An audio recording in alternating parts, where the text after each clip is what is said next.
Welcome into the Please Stay Inside podcast. My name is Rob. This is episode number 11.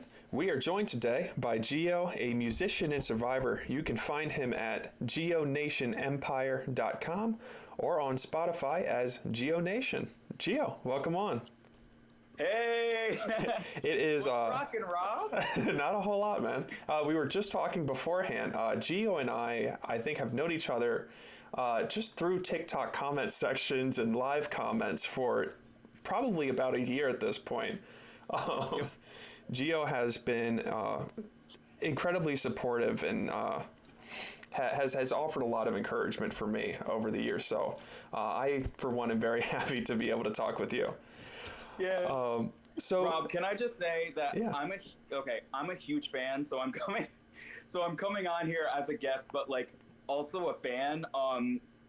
For those of you who don't know, Rob, what turned me on to Rob was he has a YouTube channel, and he talked about his college experience, and he was so transparent and so articulate and so vulnerable, and I'd never heard someone articulate the cycle of addiction that well. And a light bulb went off in my head, and I was like, wait a minute. And then the turning point was he did a live stream with his dogs. And what really, like the light bulb that went off in my head was, so he gives his dog treats on his live stream, and he kneeled down, made eye contact with his dog, and gave him the treat, which if you study body language, that is a sign of humility and love and grace and warmth and acceptance, like when you kneel down to someone's eye level to acknowledge them. So I was like, he's a good guy. I'll take it. I'll take that all day. I know we still have a lot of people pushing for us to bring back the morning live stream. So I'm hoping that at some point we can get either that back up and going or some semblance of it up and going. Maybe once life calms down a little bit, for sure. But yeah, Gio, tell us a little bit about yourself. Hi, so my name's Gio. My stage name is Gio Nation. I'm from all over, everywhere, everything, all at once. So I was born in Connecticut, raised in Virginia, and then when I was 22, I moved to California to pursue entertainment full-time, music specifically. And then I was out there for about 8 years, and then came over to New York, got a job unexpectedly, and then moved my life over there, and yeah, wow. Been there ever since. What is it that brought you to New York? What was the gig? Are we getting into trauma this early? Oh my goodness, I didn't mean to, but no, it's okay. So let me tell you. So what actually happened was, and this is all public record, and also I've spoken about this on major news outlets just for awareness, and I'm very transparent. So I was in a car accident. That wasn't my fault. It was due to the irresponsibility of the driver. He was under the influence, and I was temporarily paralyzed. And oh, wow. Yeah, and then went into deep debt and homelessness due to that entire situation, which don't get into a car accident ever. Try not to, because if you don't have money, it's a nightmare, because I didn't have any money because I was a musician. So I was like probably at the lowest point of my life, and my best friend, who's also a musical collaborator of mine named Jemisi, he's amazing. I called him and I was just like, I don't know what to do. What does it all mean? What is life? And he called me. He was like, okay, calm down. He said, you need to get out of there. Like, you just need to get away and like clear your head. So all that was going on. And he graciously, he bought my plane ticket and was like, here, just come stay with me. We'll figure this out. And then, I started writing music with him, and then I ended up getting a job through an agency because they were looking for singers. Yeah, and let me tell you, they paid me double what they paid in LA. Wow. Because apparently I did it backwards. You're supposed to make it in New York and then move to LA. I did it the other way around, because in LA, if you're not a name brand, you get, like, I was banging on people's doors, begging for them, like, please let me perform, please let me spin fire, let me sing, let me do whatever, for peanuts. And then going to, like, my night job. Wow. But New York, they're like, oh, you can sing? When can you start? Like, Wow. it's so much better to work. Jeez, yeah, that I always thought that, you know, you just go to LA. Like I thought that was how it goes. Me Goodness. too. I was wrong. Wow. So, I mean, let's I guess get into a little bit of what it is that you do. You know, you're performing, your music, all of that. So, musically, what is it that initially really kind of sparked something in you, really got you into music? Okay. Are there's a point I promise. Are you familiar with Avatar: The Last Airbender? Oh, absolutely, 100%. Okay. So, the original show is iconic. It's not my favorite. I'm all about Legend of Korra. In fact, I was just watching it before we got on this live stream. So in terms of music, you know, Aang never wanted to be the Avatar. He just kind of wanted to do his thing, and his whole character arc was him like discovering what that meant and him taking his role. That was never me. I was Korra. I came right out of the womb being like, I'm the Avatar. You better deal with it. I'm a musician. I'm a performer. This is who I am, and nothing's gonna stop me. This will be my career. Like, so like it was just kind of. There was no discovery. I just like popped out of the womb, and I'm like, "Yep, this is who I am." Wow. Where did you? I guess where did you start musically? Like, what was the first thing that you picked up? Well, originally singing and dancing, just like singing around the house. My mom's huge on music. She's actually a better singer than me, but she's like a church lady. So like. She sings in like at like the Kingdom Hall. It's not called a church, it's called the Kingdom Hall. But yeah, so she sings there, and she's lovely. So she started me off. She was like, all right, this is who you need to listen to.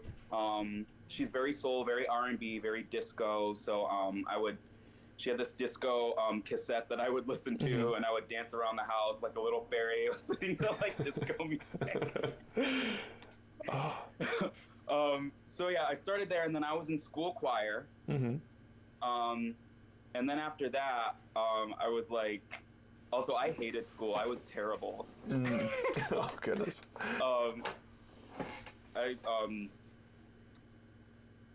So chorus, and then I turned 18, and then I started performing in retirement homes, and then I did music therapy with Alzheimer's and dementia. I got certified in that, and I did that for a while.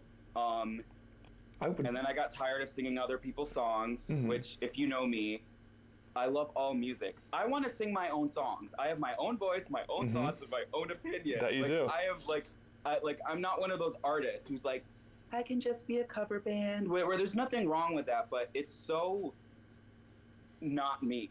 Like, I have a voice, and I want it to be heard, so Absolutely. I will sing my diary. Absolutely. Love that. So that's when I moved to California. I was like, all right, I need to figure out how to do this, how to brand myself. And then my background's in theater, so I had to kind of unlearn everything in theater and learned how to do like television and the subtlety of camera and social media and all that stuff. And then I learned branding from RuPaul's Drag Race. Oh, excellent. Yeah, because I watch reality TV with a notebook. Really? So all my friends would make fun of me. Okay, maybe you can appreciate this from a psychological aspect. Yeah. Like reality TV it's is amazing. Fascinating. It's the best. It's incredible, and it's just like you learn so much about how people appear, how they want to appear, what they're presenting to camera, what they aren't. Like it's just so I would watch that show and I would take notes. I'd be like, this is how you're branding yourself. This is what you're feeling. And this is what you're actually performing. This is so I learned a lot, and I learned how to brand myself, how to come up with a name and marketing and all that stupid, boring stuff. But yeah. Wow. I mean, there's so much that you mentioned there that I'm trying to, I guess. Sorry, I know. You're all good. You're all good. I mean, I totally feel the reality TV point. I mean, anything TLC, anything that VH1 used to do, like I'm I'm on board with that. My most recent comfort show, I can't remember who I was talking about this with before, but Flavor of Love is like, I love that show so much. New York. Yes, New York is. Bye, pumpkin. Yes. Bye. One of the most iconic scenes in all of television, for sure. Just the spitting and running away is so amazing. She did it on camera. She did. New York gives zero, she's so unapologetically herself. And although I would never act like that in that situation, there's kind of a weird appreciation for the authenticity she brings. Even though I don't agree, but yes, you always knew who New York was all the time, and you got to appreciate something like that. Love you, Tiffany Pollard. So, going back a little bit, so I know you mentioned that you had gotten certified in music therapy, and you were doing a lot of that. Can you tell me a little bit about that? Because I'm not really all that familiar with the music therapy space. Oh my God, you said that and I got goosebumps. So, what I love about, and I consider what I do nowadays music therapy too, but just in a different, through a different lens. But so I did music therapy with Alzheimer's and dementia. I worked at a retirement home called Brandon Woods Retirement Community. Love you guys. Shout out to Myra. So basically, with Alzheimer's and dementia, when a lot of things, when motor skills and memory, and when that loss starts to happen and things start to go downhill and then plateau, music is the last thing to leave the brain. So what was so magical and so beautiful about singing with people who had dementia and Alzheimer's in their 80s and 90s, and some were even 100, is that there was one woman who she couldn't speak. She couldn't speak. She never said a word, and she was very just disconnected from everything. When I started singing, this beautiful soprano voice came out. Wow. Every word, every lyric, every melody, and this woman could not speak. She could not formulate a sentence or a thought.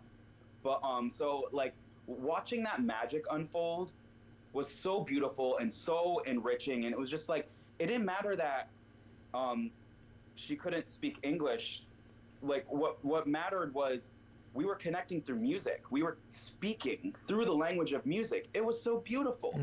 And then the other thing I realized, because I did this for 9 years, what really gave me perspective with working with the elderly, which if you haven't, y'all need to work with the elderly. Like, highly recommend it. And I also did hospice care after that, which was so heavy, but very rewarding. And one of the things I learned, which I will say, like, till the end of time, is I've worked hospice. I've watched people on their deathbed. I've helped them transition from that point of life to another point of life. And there are only a couple things that people say in their last moments.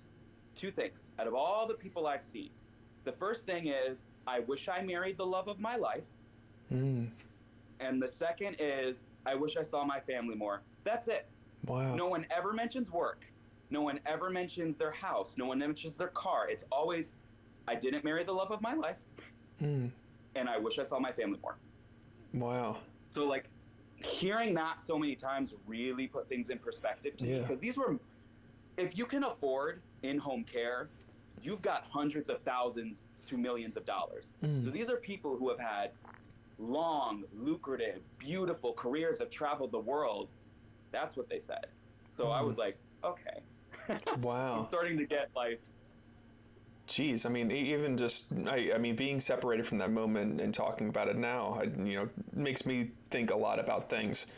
What was that like for you, being in that moment and just being enveloped in, just this person's final moments, hearing them talk about things like that?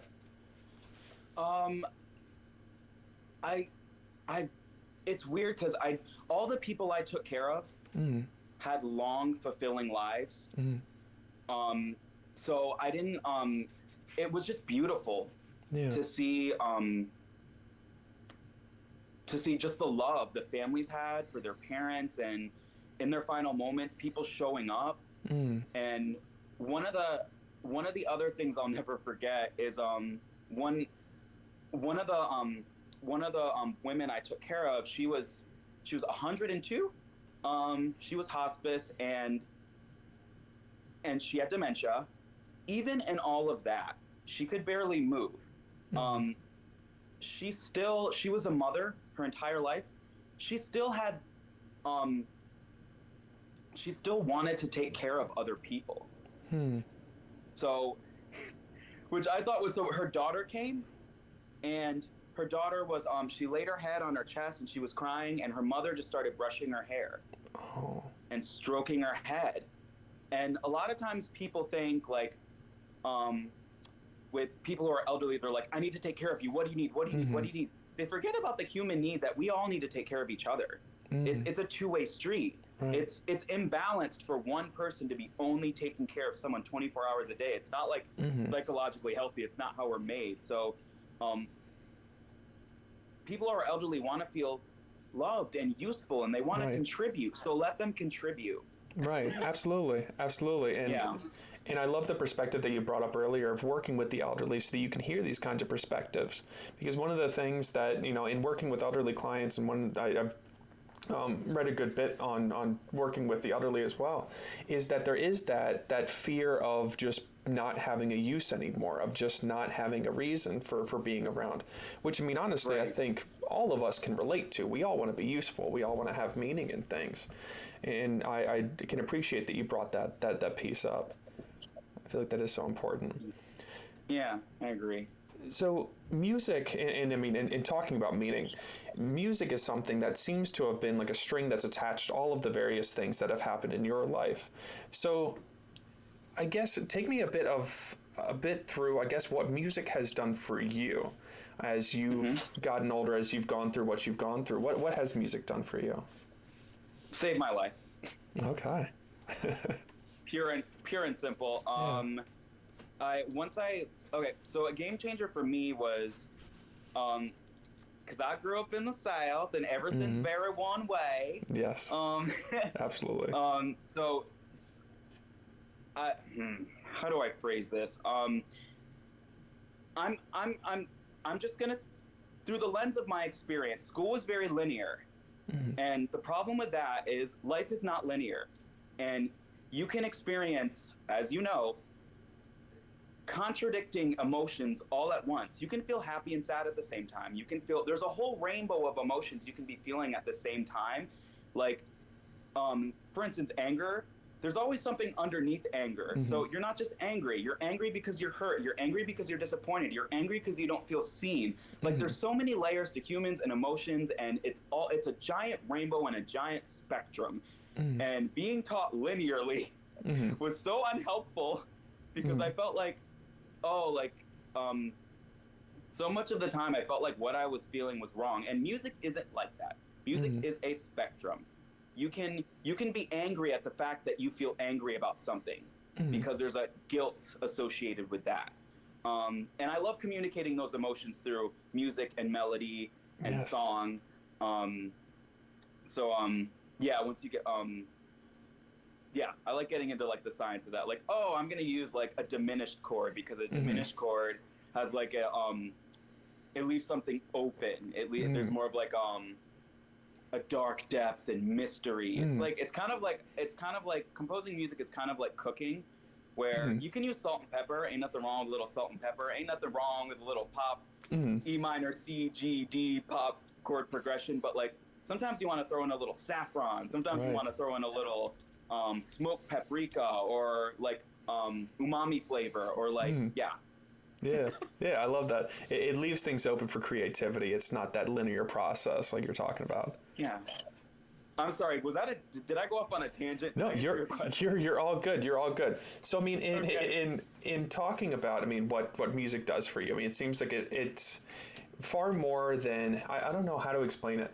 Like, sometimes things can feel very textbook when we aren't fully involved in them, when they don't have a lot of meaning to us.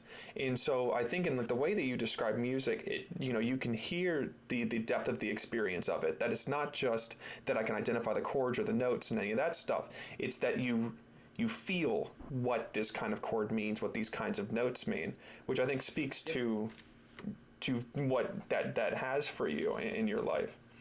So I guess in talking about you, because you are here, and I really want to be able to talk more about you as well. So okay. I know you mentioned that growing up, mom was very much into music, got you very much into music.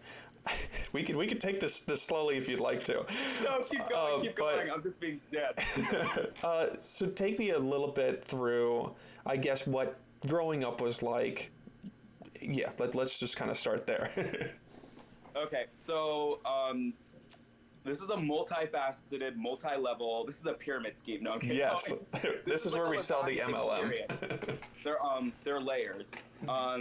So if we're gonna break down my life into eras, because that's what's trending. This is my villain era. This is my era. Okay, so from age 0 to I would say 12 was perfect. And I had great parents. My mom is a master of psychology. None of us have degrees, but me and her study, we read a lot. We listen to podcasts. I'm fascinated with psychology. I spend at least an hour or two a day reading about psych. And she's the same way. Like, we're just like obsessed with it. So she was a great mom because she knew when to discipline, when not to discipline. And she could read emotions, energies, feelings very, very well. So she knew when I was lying. And she knew how to discipline and when to pull back, when to give me my space. Great childhood in Connecticut, like amazing. Like, my parents are great. And then I turned 13.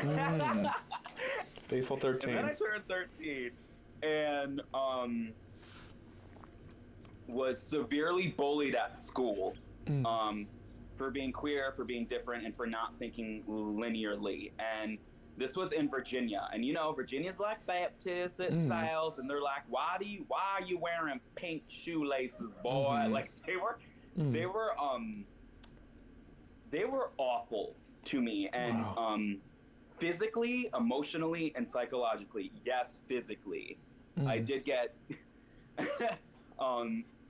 roughed up a bit.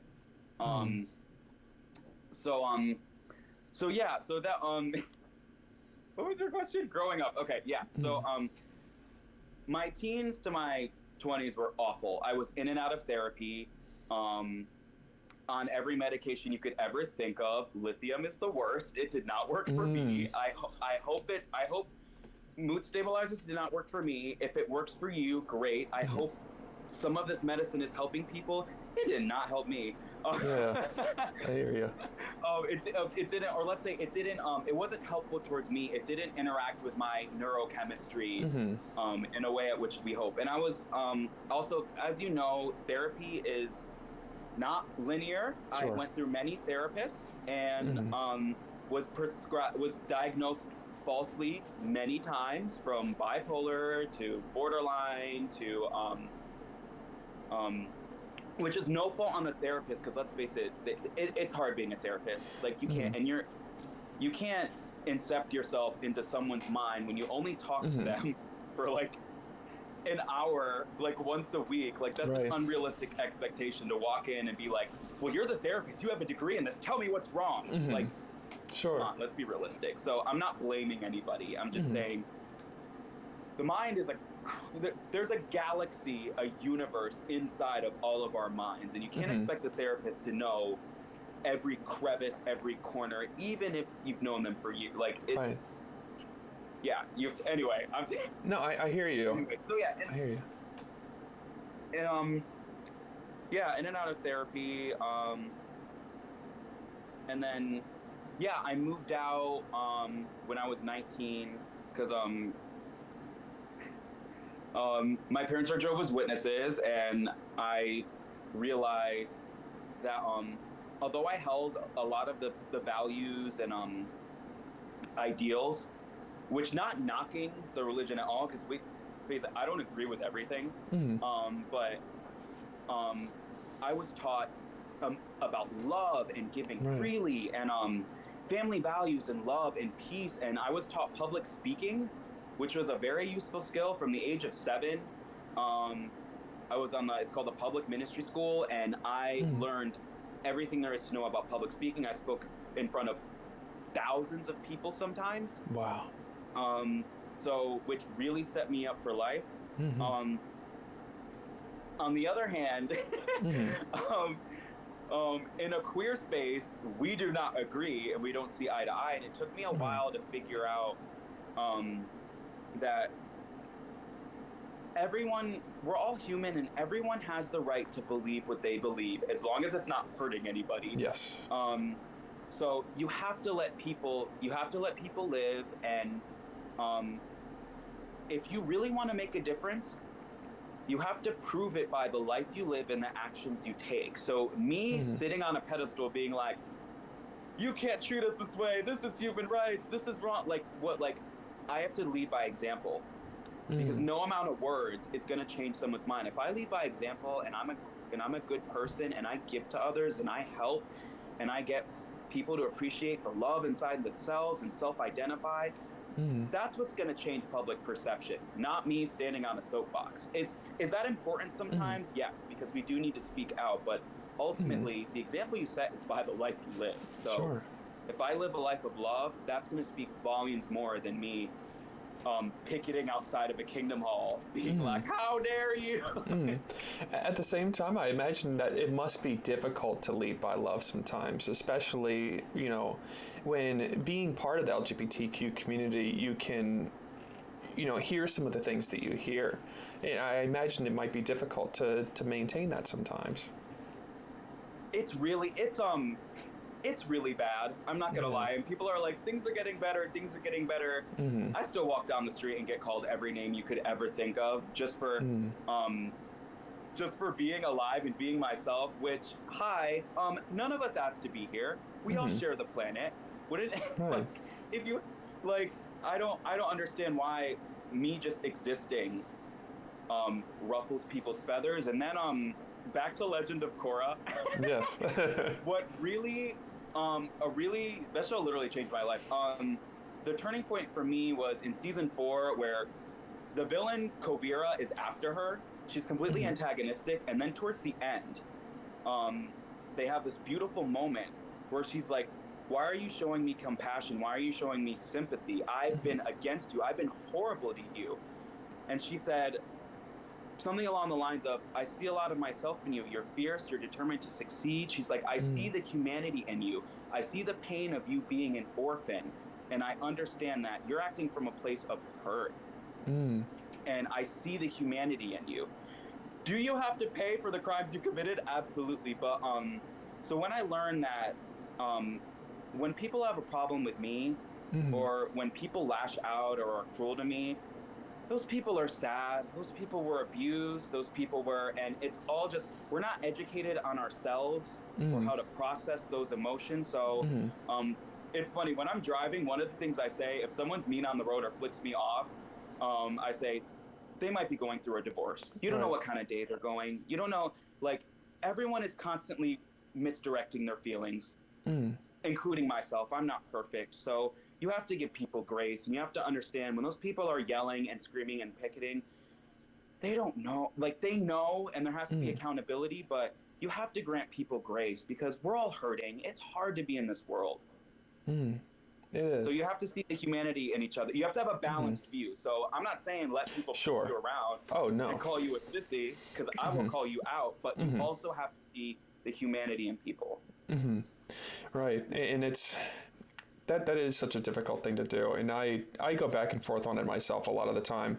I find myself getting enveloped in the argument sometimes. Other times I'm more able to extend the grace and kind of move forward with things. One of the things, because I'm by myself, and I didn't come out up until a year ago, because I have so many concerns about the way that people will take that, and even just my best friends, who I never really had a serious doubt that they would ever reject me for it, but there's still always that thing in the back of your mind of just I don't know, I don't know how this is going to go. For you, how long have you been out for, if you don't mind me asking? How long have I been out? Uh, A while. A while. 15, 16. Okay. Gotcha. But also like I'm not a day walker, and what I mean by that is, honey, I can't hide. There's no, I can't code switch, nor do I want to. So like, and I have friends who are like all across the LGBTQIA spectrum, who, you know, they walk around and no one ever questions, no one ever has a problem, you know, they just assume. Honey, no. That's it. With these wrists, you see these wrists? Like, that was not an option for me. And also, like, there's a certain freedom in just being 100% authentic. Even though, like, I mean, that comes with a lot of hate, but also, like, I want to be me. Like you know, from the Hunger Games. I just want to be me. I don't want them to change me. Right. I feel that. I know when, you know, in going to therapy, even just the whole time that I was kind of questioning and I was trying to figure out what was going on with me, you know, I wouldn't even tell therapists about it. And it was always like, there would always be like these like moments in therapy where it would like be on like the tip of my tongue, like, just tell one person that you feel like you're not straight. Just tell one person. And when I started doing it, it started getting a lot easier. And, you know, there are still people who I haven't told in my life, and, you know, it's still kind of difficult. But yeah, I can appreciate the perspective of just wanting to be yourself. And that's one of the, I think one of the worst things when we're talking about how the LGBTQIA community is received is that they are just individuals who have not made a choice to do this. Individuals who were born this way, who are just trying to live their lives. And people are so misguided and view the community as this monolithic thing that is coming to attack everything that they love. And they are totally forgetting the humanity behind it, and that everybody just wants to live just like they want to live their lives, like other people just want to kind of be who they are. Yeah. You know, I completely agree, and that, I don't want to use this word, but I can't think of another word. I thank you for sharing that. That was very transparent and very brave, and I really I appreciate that. And I know it's not, when I first came out, saying the words, it was like pushing myself off of an emotional ledge. Even when I was out, they're like, "Are you a little?" And I'd be like, "Yeah, yeah, I'm good." Like, it was like almost like it felt counterintuitive. But that's not anyone's fault. That's the world putting those expectations on us, giving us linear thinking, and like making us seem like something's wrong with us for just being people. And the one thing I will say is, all of those anti-LGBTQIA plus people, from studying psych and from witnessing that myself, why are you so bothered? Because here's the thing. 9 times out of 10, those people picketing, those people who are like, Adam and Eve, not Adam and Steve. Those people are harboring same-sex tendencies. You want to know why? And the example I always give is, so I'm not a furry. That's just not my thing. But I'm not gonna go and attack that community. And those people, I'm not gonna pick it. It's just like, as long as you're not hurting anybody, I don't care. Just do what you do. Like, it doesn't bother me. It doesn't affect me. I'm not sitting up late at night staring at the ceiling being like, they put on those suits and they just walk around. Like, I don't care. Like, live your life. So why do you care, Christians? Why do you care so much? We're all just living our, like, why do you care? I heard like, this. You should be indifferent. Yeah, I heard this really interesting perspective that somebody had given, because they were talking about how that's one of the things that often happens with the trans community, is that there are people who really get hung up on just like, I don't understand, you know, so what does this mean? What does this mean? Like, you know, I even, like, one of my friends had come come out as trans not too long ago, and when I said that I was hanging out with them, I was explaining to a family member that they're trans, and they were like, okay, so what do they go by, like all this stuff, and they were wonderful questions, and all. I really appreciated them trying to understand. But one of the things that somebody had brought up is that you do not need to fully understand. You should try. You should try to get yourself there, because this is an entire subsect of the population. But you do not need to fully understand in order to have respect for somebody, in order to respect that that is who they are, right? Like, thank you. I don't know everything about every religion, but I respect that you practice it. I don't know what it's like to be left-handed. I think this is one of the things that this creator had brought up. I wish I remember what their name was. Like, I don't know what it's like to be left-handed, but I don't hate you for being left-handed. Like, I don't understand the experience, but I'm cool with that. And I really appreciated that way of putting it. Yeah. No, I completely understand. I don't know if you I keep bringing up TV. I don't know if you watch Pose. I don't. But there's a fabulous show. There's a character who I actually met in real life on the streets of New York while she was filming season 3 of the show, and I was so excited. But she gave a fabulous interview on YouTube, and she's trans, and she had a very, very traumatic upbringing, and she said, and the guy was talking about tolerance. He was like, tolerance and acceptance, and she like recoiled, and she said, why do we keep preaching about tolerance and acceptance? She said, we're all human.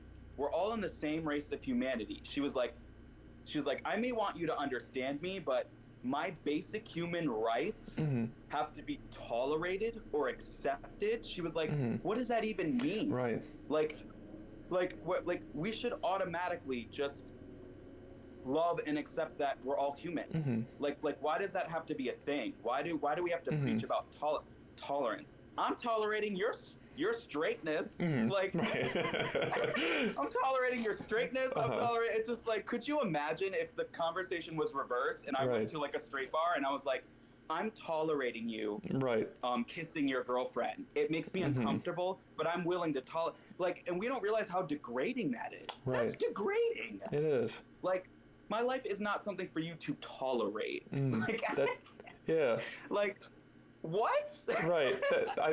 That's a very reasonable point of view, I feel. I like that. But like, we should just love each other. Absolutely. And we don't have to agree. We don't have to agree, and that's the beauty, of humanity.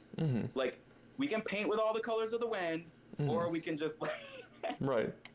Absolutely. Yeah. Plus, I mean, it's all a distraction from the fact that corporate billionaires have bought the government. But aside from that, I know. We could talk for like 3 hours about the. Oh my goodness. We'll have a series. Oh my goodness. What, like, once you open your mind and you find out how things really work, I got so depressed. Yeah, it's not great. My girlfriend, she does everything like environmental science, ecology, the environment, and she every day that she like comes back from her class, she's like, "This sucks." Like, it's not a happy major. Everything comes down to money, and it's so sad. And once I realized that, I was like, okay, so, because I was brought up like very Moulin Rouge, beauty, truth, freedom, love. So I was like, love's the most powerful force in the universe. Love trumps all. Not in this world. It is money.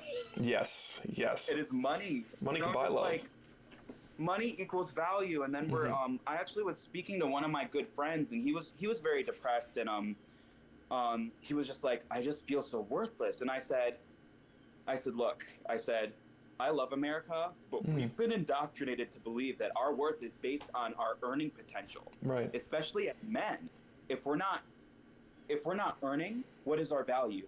And I said, how much you earn and how much you make has nothing to do with your value as a person. I said, it doesn't matter if you go out and you work 3 jobs and you grind and you hustle, or if you sit home depressed, binge watching your favorite show. That has nothing to do with your value as a human. Like, absolutely. You know what I mean? Absolutely. Yeah, we've misconstrued productivity for value.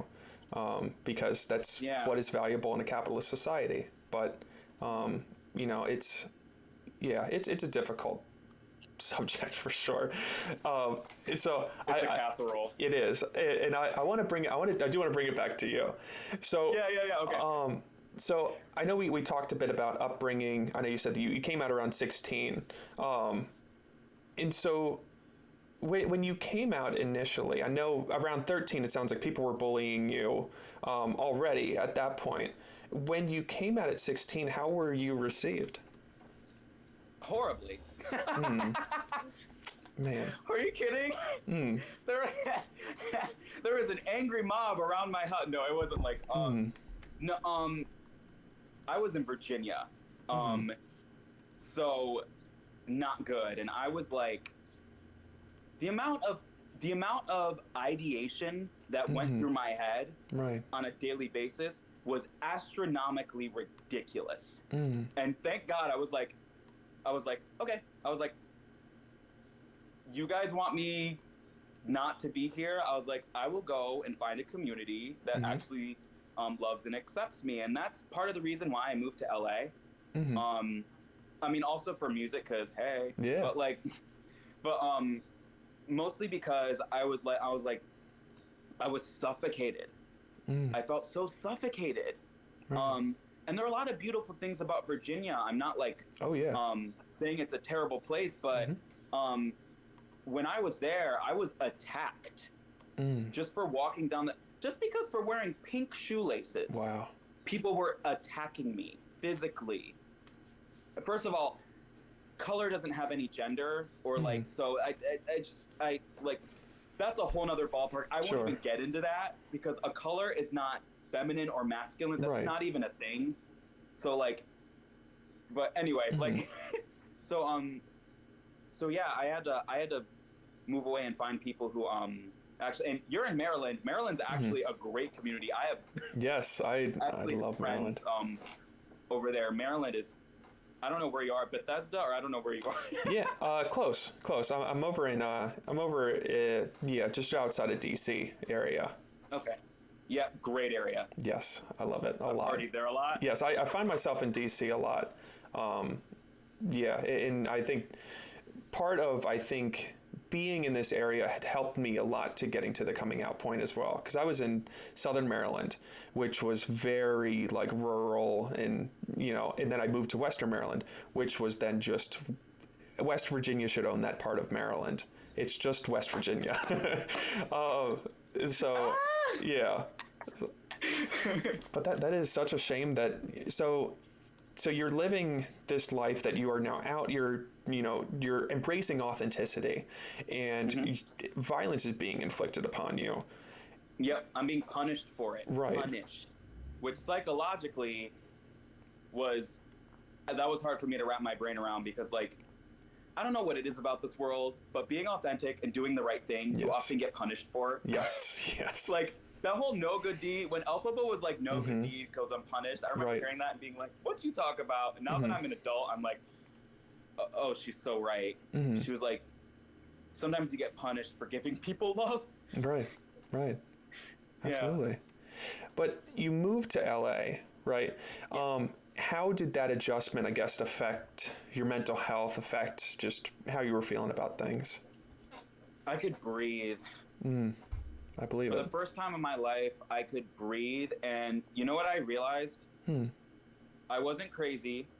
I wasn't bipolar, which is what I was diagnosed with. I was around people who were threatening my well-being. Right. You were adapting. I wasn't borderline. I wasn't. The acting out were all symptoms of the fact that people were threatening violence and were psychologically abusing me. Right. And once that stopped, like, I was like, oh, I'm like, I woke up every morning and I was like happy. And I'm like, is this how other people feel?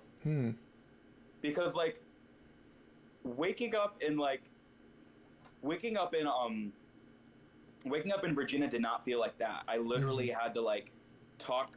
I woke up and was like, God, couldn't I have just gone in my sleep? Like, why am I here? Like, what? That was every day. And I thought that was normal. I was like, I was like the ideation was a daily basis. And I just thought that was normal. And guess what? It's not normal. There are people who love you out there. You just have to find them. Absolutely. Yeah. And like you said, you weren't crazy. You were adapting to a crazy environment. Like, you went into survival mode to keep yourself alive. You know, and our brains take us to unexpected places when we get into that kind of mindset. So I feel like that's really understandable. So I guess there's a couple of things I want to ask you about.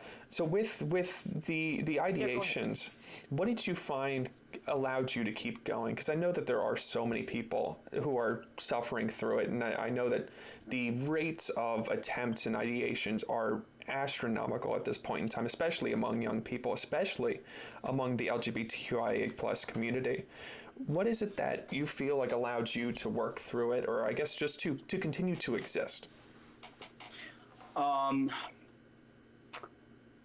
don't know. I think this took me 20 years. Hopefully it won't take anyone else that long.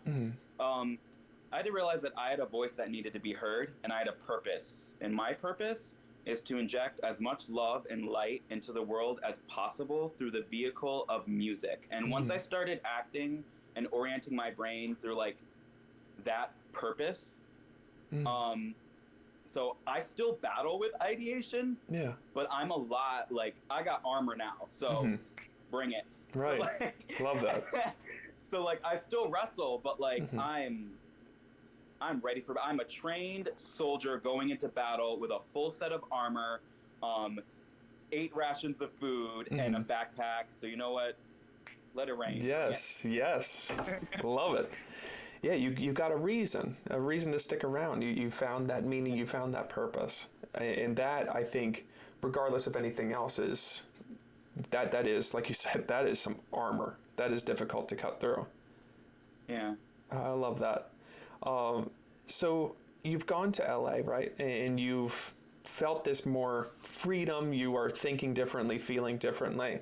And so you began to really embrace music, and you really took your best shot at it. Yeah. What was that experience like for you? It was so hard. It sounds really difficult. It was so hard because, and I don't mean this I don't mean this narcissistically. I'm good at what I do. I'm really good at what I do. You want to know why? Because I study psychology and I can read an audience, which is half of it. And I like to make people smile, and I like people to self-identify through the gift of music, and I like people coming home from a show that I do and feeling like a reset happened in their brain. And so that's how I approach it. So I was bringing that and getting told, you're too short, you're too ugly, you don't sing good, you don't, which isn't true, but Goodness. I guess the hardest part was all these people were telling me I wasn't good. Including the people in Virginia. They said, good luck in LA, you are not that talented. And I was like, okay, yeah, like what, like I always knew I was talented, but like it's something I'm very confident in my ability, as you should be, to work a crowd. But it was really hard hearing no. For 15 years, I still get no, and in LA I had a lot of close calls. I got on So You Think You Can Dance season 11. Ooh. I got on Russian Doll, the show, with Natasha Lyonne, the Netflix show. I got on America's Got Talent, and here's the thing. Just because they film you doesn't mean they air you. So for any of you aspiring musicians listening, I've had friends who have been picked on a team, like for The Voice, and then they say, oh, we picked too many, come try again next week. This happens all the time. So I've been cast for things, filmed, and then given the boot. And I have nothing to show for it other than my words. Yeah, that is tragic. The industry's really tough. It's really tough, and from studying like Jim Carrey, Robin Williams, all the people who have serious longevity in the business, it's not about talent. It's about how long you can last and about not giving up. The most successful people you see have A, money, or B, didn't give up. Like Taraji P. Henson, she's like, I've been at this for 20 years. And then I finally got my big break. And you're like, 20 years? Right. 20 years of sleeping in your car, 20 years of EBT, 20 years of people you, like, telling you no, like, 20, right. And that's how I know I was born to do this, because I'm willing to suffer. Like, I slept in my car to make an album. Wow. And I had no shame. Wow. What was that process like? I would love to hear about that. So that was out in LA. So once I moved to LA, I realized things were very expensive. Yeah. And I said, okay, I'm like, I can't afford this. So I was like, I want to make my music, but for those of you listening, if you want to look at my Spotify, the past few songs that I released cost $10,000 each. So if you want to do music right, you either have to A, go to a school, learn how to produce, mix, and master, which are all, it gets into music science, which is right. like, you have to have degrees for these things, or you have to do it for years and years and years and years. These are very developed skills, which is why, like, my producer, my sound engineer, who also, he did Justin Bieber's Purpose album, and he got nominated for that. Wow. There's a reason why these people can charge thousands and thousands and thousands of dollars, because they are literal musical surgeons. Right. They're performing technical. They have to learn the science of music. They have to learn the hertz. They have to learn, like, it's very, very, they're surgeons. So respect. But yes, yeah, absolutely. I was like, I was like, I don't have enough time. This is way too expensive, and I can't even afford a personal like, how am I going to do this? So I have an EP. It's on YouTube. I took it off iTunes because, God, it's not great. But, like, it got me to where I am. It was my first EP. It's okay. It's subpar. It's called 2800 Miles. And to make that EP, I said, I can't pay rent and make music. So I said, guess what? I'm going to sleep in a gym. And I did. Wow. I lived in a gym. I mean, they don't know. I mean, if they're watching now, they know. But yeah.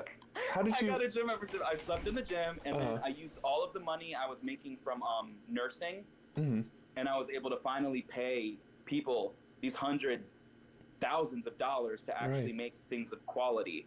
So yeah, once I learned how to, like, because I had the creativity, but I didn't have the execution. So when you don't have the execution, you have to pay people. Right. Because you can't do everything. You can't. Like, you can't. Right.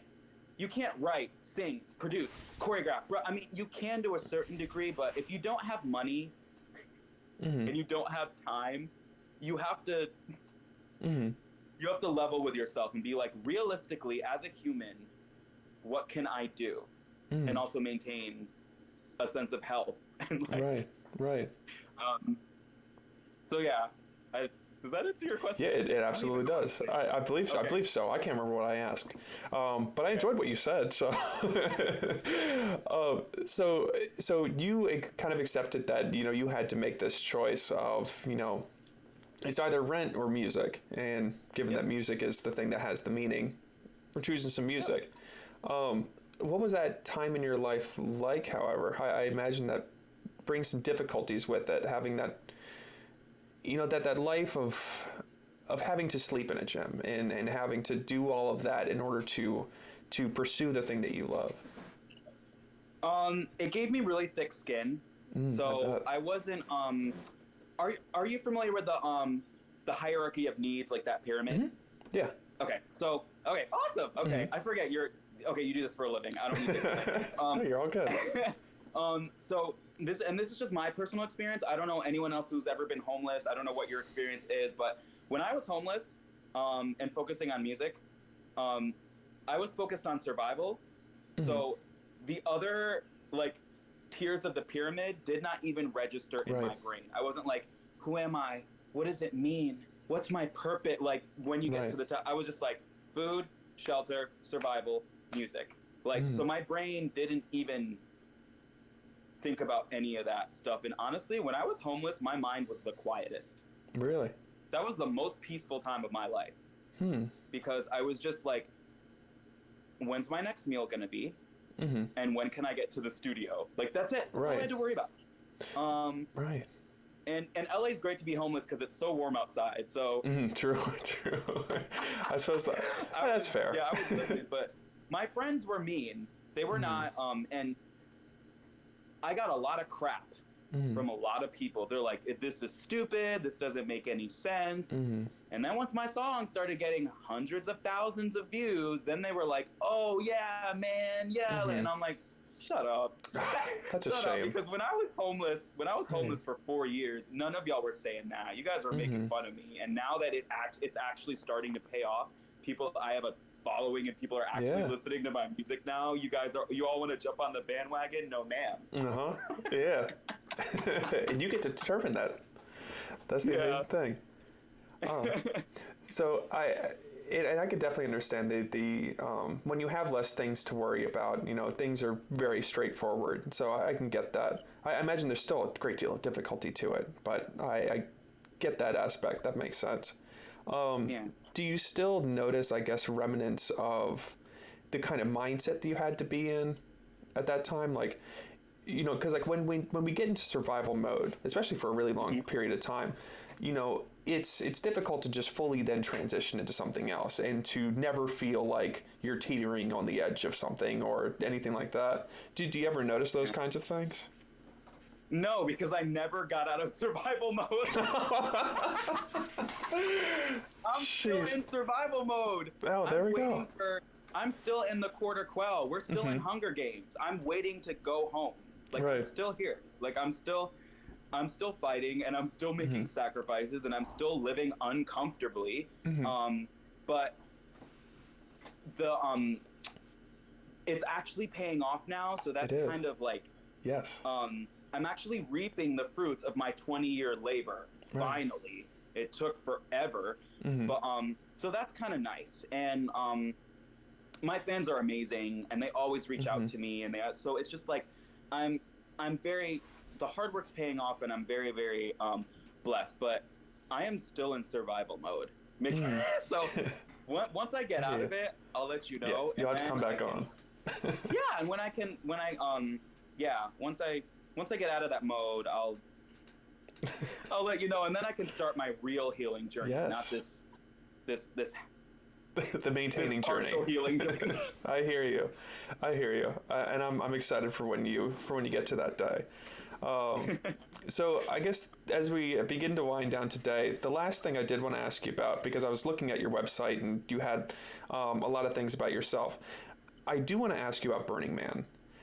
What was it like getting to? So you performed at Burning Man? 4 consecutive years. I thought you only did it once. Holy moly! No.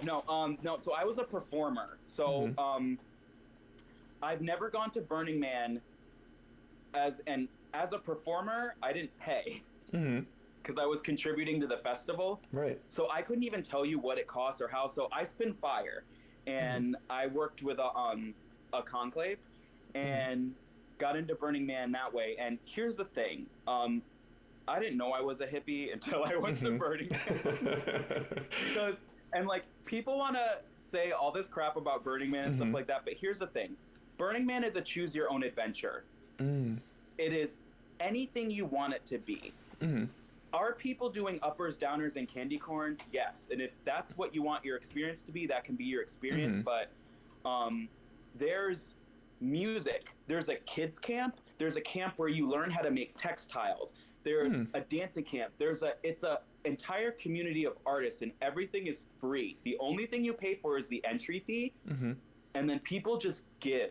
Wow. They just give out of the kindness of their heart, and it's the most beautiful experience I think I've had to date.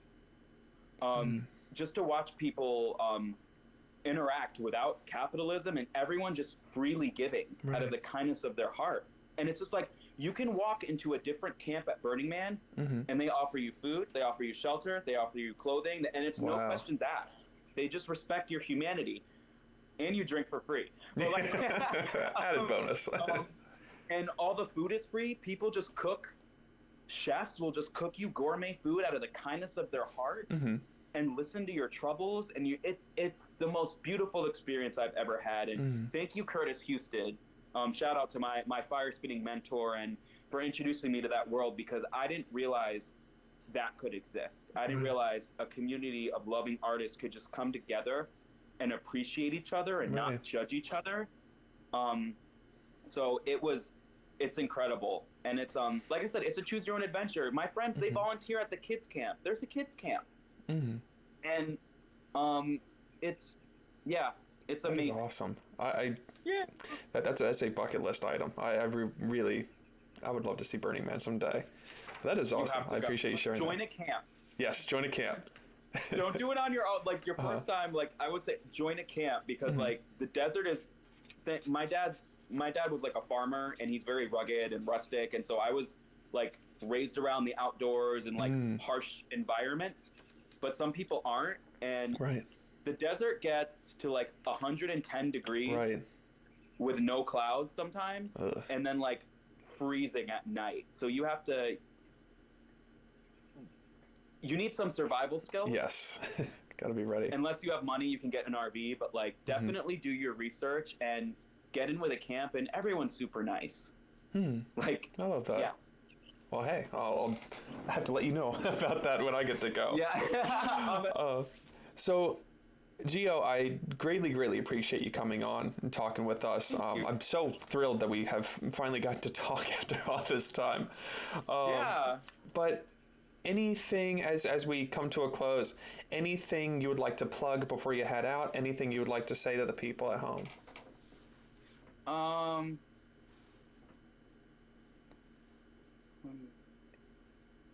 If you want to know anything about me, go on my website. My website has everything. Like, I want to plug the website. It has every news article I've ever been featured in, including Yahoo. Heyo, worked 20 years to get that recognition. I slept in my car for that Yahoo article. Thank you. Right. So my website has all of my music, all my stuff, and also the background between the songs. So you understand what they mean. Or if you don't, if you just want to dance to them, whatever. So yeah, I want to plug my website. And to anyone at home, I just want to say, if you struggled with anything that I've struggled with, or if you struggle with a deep sense of identity, or you think you're crazy, you're not.